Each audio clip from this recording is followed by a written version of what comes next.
Gastric సమస్యలతో బాధపడుతున్నారా? అయితే సంప్రదించండి హోమియోకేర్ ఇంటర్నేషనల్. ప్రధానమైన ఆలోచన ప్రతి ఒక్కరిలో రావాల్సింది ఏంటంటే ఈ రోజున కాకినాడ సీపోర్ట్ని జగన్మోహన్ రెడ్డి గారు తన చేతుల్లో లాక్కోవడానికి ఇంత దౌర్జన్యం ఎందుకు చేశారు?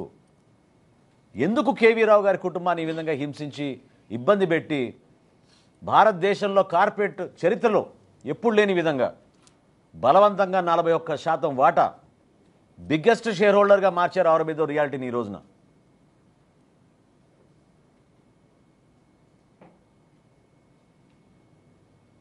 దీని వెనుక ఎవరున్నారో ఇప్పుడు ప్రజలకు అర్థం అవ్వాలి.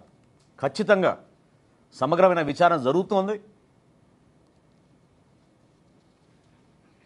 గౌరవ ముఖ్యమంత్రి గారు కూడా చాలా స్పష్టంగా ఆదేశించారు. ఈ స్మగ్లింగ్ మాఫియాని, రైస్ స్మగ్లింగ్ మాఫియాని ఎట్టి పరిస్థితుల్లో కూడా మనం ఈ రాష్ట్రం నుంచి తొలగించాలి. కష్టమైన పని, కానీ నిజాయితీగా నిలబడుతున్నాం, పోరాటం చేస్తున్నాం. ఒక ఉప ముఖ్యమంత్రిగా అంత దూరం ప్రయాణం చేసి వాస్తవాలు తెలుసుకోవడానికి ఆయన చేసిన ప్రయత్నాన్ని మనస్ఫూర్తిగా నేను అభినందిస్తున్నాను. ప్రజలు కూడా అర్థం చేసుకోవాలి. రిస్క్తో కూడిన అంశం. ఒక బోట్ ఎక్కి ఏదైతే వెసల్ మొన్న సీజ్ చేశారో అక్కడ 640 మెట్రిక్ టన్నుల పీడిఎస్ రైస్గా నిర్ధారించామని చెప్పి కలెక్టర్ గారు చెప్పారు. పర్సనల్గా వెళ్ళి చెక్ చేద్దామని చెప్పి మేము చేసిన ప్రయత్నం ఆ రోజు కుదరలేదు. ఒక చిన్న బోట్ ఎక్కి సముద్రంలోకి వెళ్ళాల్సిన అవసరం ఏమొచ్చిందని నేను అడుగుతున్నాను.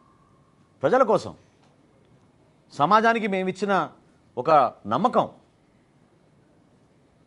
ఒక పార్టీ అధ్యక్షుడిగా, రాష్ట్రానికి ఉప ముఖ్యమంత్రిగా పవన్ కళ్యాణ్ గారు తీసుకున్న నిర్ణయం అంతిమంగా ఏదైతే గతంలో మేము ప్రతిపక్షంలో ఉన్నప్పుడు మాట్లాడి ప్రజలకి మేలు చేస్తామని చెప్పామో ఆ అంశాలపైన పోరాటం కోసం ఎప్పుడూ ఈ విధంగా నిలబడతాం.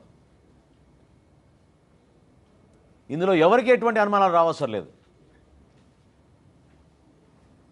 ప్రభుత్వంలో ఖచ్చితంగా అక్కడున్న వ్యవస్థని మార్చడానికి కోసం కొన్ని నిర్ణయాలు తీసుకుంటాం. ప్రక్షాళన జరగాలి, జరుగుతుంది కూడా. అదేవిధంగా అంతిమంగా ఇంత అద్భుతమైన పథకం సామాన్యులకి, ప్రజలకి అందించాల్సిన ఈ బియ్యం ఈ విధంగా దళారుల చేతిలోకి వెళ్ళిపోయి ఇంత నష్టం కలిగించినప్పుడు అరికట్టాల్సిన బాధ్యత కూడా మా పైన ఉంటుంది.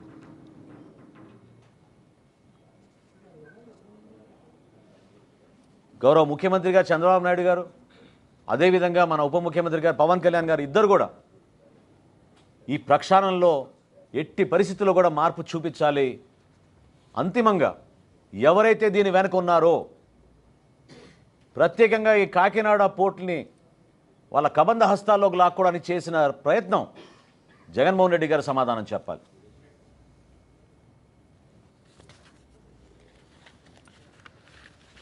Thank you.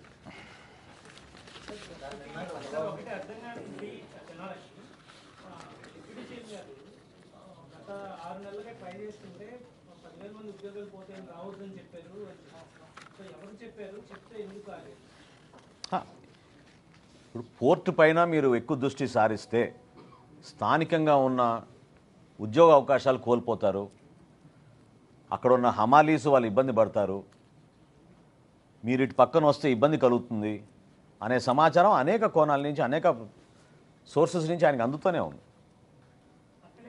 కానీ మీరు అర్థం చేసుకోవాల్సింది ఏంటంటే వేచి చూశారు. సమయం సందర్భాన్ని బట్టి పవన్ కళ్యాణ్ గారు రియాక్ట్ అవుతారు. సమాచారం అందింది, సమాచారం అందినంత మాత్రాన తొందరపడలేదు.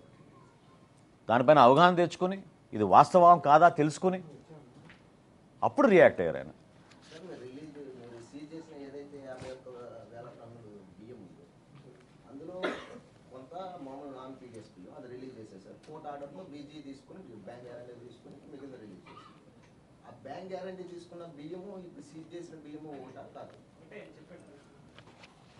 నిర్ధారించాలి ఇంకా.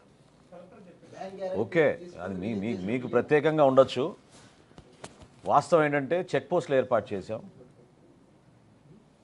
ఈ పర్టికులర్ షిప్ స్టెల్లాలో 28 కంపెనీలు బుక్ చేశాయి. 52,200 మెట్రిక్ టన్నులు ఈ షిప్ కెపాసిటీ. 28 కంపెనీలు బుక్ చేసాయి ఈ షిప్ని.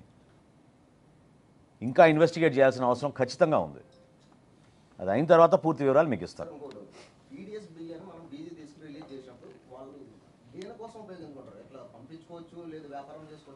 అంటే ఎసెన్షియల్ కమోడిటీస్ చట్టంలో ఏముందంటే ఆహార ధాన్యాలని మనం సీజ్ చేసినప్పుడు బియాండ్ 6 months ఉంచకూడదు. ఎందుకంటే అంతిమంగా అది ప్రజలకు ఉపయోగపడాల్సిన పదార్థం కాబట్టి వాటిని మనం వేరే రోజుల్లో దాచిపెడితే మళ్ళీ కుళ్ళిపోతాయి, నిరుపయోగంగా మారుతాయనే ఉద్దేశంతో గౌరవ కోర్టు అట్లా ఆ విధంగా ఆర్డర్స్ ఇచ్చారు. ఎవరైనా సరే అంటే మేము కూడా ఆక్షన్ చేసేస్తాం. పౌర సరఫరాల శాఖ నుంచి కూడా ఆక్షన్ చేస్తాం సీజ్ చేసిన బియ్యాన్ని. అది రూల్, అది రూల్, అది ఎసెన్షియల్ కమోడిటీస్ యాక్ట్లో అది రూల్.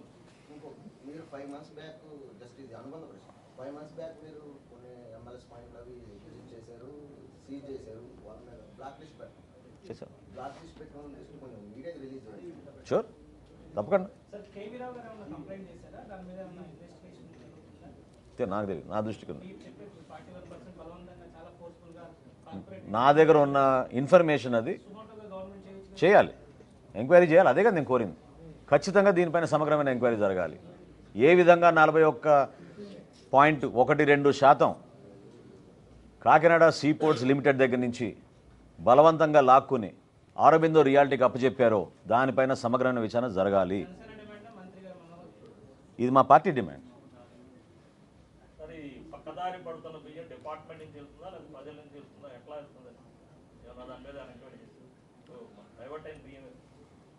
అంటే నేను చెప్పిన దాంట్లో మీరు ఇంకొంచెం లోతుగా అర్థం చేసుకోవాలి. గతంలో ఇటువంటి వ్యవస్థ ఎప్పుడు లేదు. ఇప్పుడు గ్రామాల్లో వార్డులో వీళ్ళు ఈ వ్యవస్థను ఏర్పాటు చేసి ఏదైతే గవర్నమెంట్ సరఫరా చేస్తుందో ఈ బియ్యాన్ని వీళ్ళు సేకరించుకుని ఈ MDU వ్యాన్ల ద్వారా ఒక సెంటర్ పాయింట్కి తోలుకుని అక్కడి నుంచి జాతీయ రహదారి పైన గతంలో వీళ్ళు గ్రీన్ ఛానల్గా ఏర్పాటు చేసుకుని ఇష్టానుసారంగా వీళ్ళు ఈ బియ్యాన్ని ఎగుమతి చేశారు. సుమన్ టీవీలో మీ పర్సనల్ అండ్ బిజినెస్ ప్రమోషన్స్ కోసం కింది నెంబర్కి కాంటాక్ట్ చేయండి.